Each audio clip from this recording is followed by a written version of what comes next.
उमर बीत चुकल एखन जवान छथिन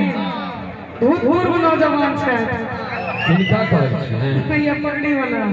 दाढ़ी वाला भी छथिन नहीं पगड़ी वाला अच्छा हो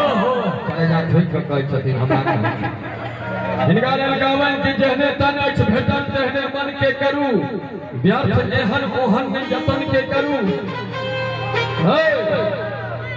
जेहने तन अछि भेटल तेहने मन के करू व्यर्थ एहन ओहन नहीं जतन के करू तीर्थ के उम्र में प्रेम करे ने कोई ई भजन के उम्र ए भजन के करू ई भजन के उम्र ए भजन के करू। इतिहास गवाह छै हिंदुस्तान में जतेक बाबा पकड़े सब अही उम्र के पकड़े कोनो अही उम्र के छोरा बाबा नहीं पकड़े चाहे आसाराम हो चाहे राम रहीम हो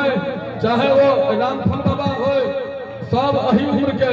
है सरकार अपन भानक समिति में रहबे जय हो जय हो।